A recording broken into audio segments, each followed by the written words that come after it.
Yo, aujourd'hui on va parler science, vraie science, hein, celle qui vient direct du cerveau, et je te promets, ça va tout changer dans ta façon de voir certaines addictions. Bon, d'abord on va casser un mythe.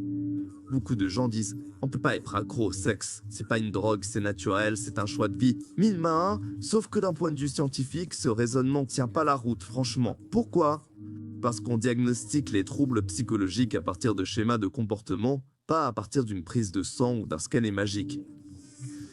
Et les schémas qu'on observe chez les personnes dépendantes au sexe, ils ressemblent trait pour trait à ceux qu'on observe chez les personnes dépendantes à la cocaïne ou à l'alcool. Ouais, tu as bien entendu. Alors comment ça commence?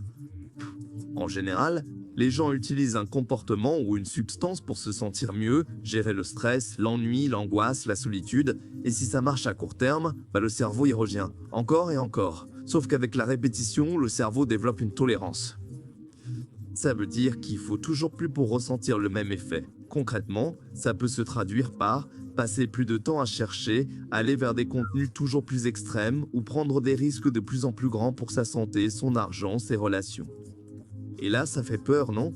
Et là où ça devient encore plus intéressant, accroche-toi, c'est le manque. Quand la personne arrête ou réduit, elle ressent des symptômes de sevrage, anxiété, nervosité, insomnie, déprime, envie irrépressible, exactement comme pour n'importe quelle autre addiction. Ouais, exactement pareil. Petit à petit, la personne perd le contrôle. Elle continue de façon compulsive, répétée, même quand elle avait décidé d'arrêter. Elle ressent un désir intense, presque impossible à ignorer. Et malgré des conséquences de plus en plus lourdes dans sa vie, elle a énormément de mal à s'arrêter. Contrôle, compulsion, envie irrépressible, conséquences négatives, ce sont les 4 critères universels utilisés pour diagnostiquer une addiction, peu importe de quoi on parle. Bon, maintenant parlons cerveau, pour de vrai cette fois. Toutes les substances et comportements addictifs activent le même circuit de récompense, avec le même messager chimique, la dopamine. Et voici une image simple pour comprendre. Reste avec moi, imagine une balance comme celle des enfants dans un parc. Ou quand tu es au repos, la balance est parfaitement horizontale. Quand tu ressens du plaisir, elle penche d'un côté. Le cerveau, lui, cherche toujours à revenir à l'équilibre. Donc dès que la balance penche vers le plaisir, il pousse automatiquement de l'autre côté vers la douleur pour compenser. Logique, non?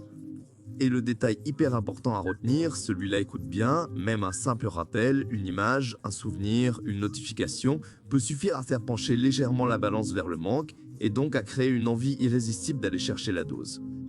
C'est exactement ce qu'on appelle parfois le hedging ou le contournement, flirter avec ses déclencheurs sans passer à l'acte complet. Genre chercher des images suggestives, fantasmer, se remémorer d'anciennes expériences. Ça a l'air inoffensif comme ça, mais non, ça réactive exactement le même circuit. Et aujourd'hui, avec Internet, les smartphones et les algorithmes d'intelligence artificielle qui apprennent nos habitudes pour nous proposer du contenu non-stop, ces déclencheurs sont partout, tout le temps. Impossible à éviter complètement. C'est chaud, hein? Alors qu'est-ce qu'on fait avec tout ça? Bonne nouvelle, le cerveau peut se reconstruire. Il existe une règle simple en neurosciences, les circuits qui s'activent ensemble se renforcent ensemble. Ça veut dire que chaque fois qu'on répète un comportement, on creuse un peu plus le sillon dans le cerveau. Mais, et c'est là le bon côté, l'inverse est vrai aussi. En arrêtant et en construisant de nouvelles habitudes, on peut créer de nouveaux circuits jusqu'à ce qu'ils deviennent naturels. C'est là que les programmes d'accompagnement en 12 étapes entrent en jeu. Ils offrent un cadre, un soutien émotionnel, un réseau de personnes qui comprennent exactement ce qu'on traverse. Et ils aident à tenir le cap sur le long terme en misant sur la responsabilité individuelle tout en offrant un vrai espace d'acceptation sans jugement.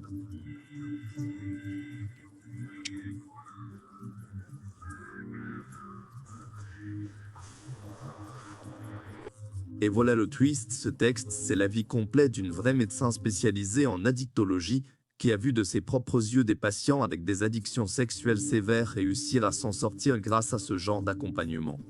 Et ce qu'elle décrit à la fin, franchement, c'est peut-être le plus important. Le but final, c'est pas juste d'arrêter un comportement, c'est de retrouver une vie pleine, connectée, authentique. Une vie qu'on a enfin l'impression de vraiment vivre. Alors dis-moi honnêtement, là, maintenant, et toi, tu penses que ton cerveau est en train de chercher l'équilibre ou en train de s'enfoncer dans le manque? Dis-le moi en commentaire.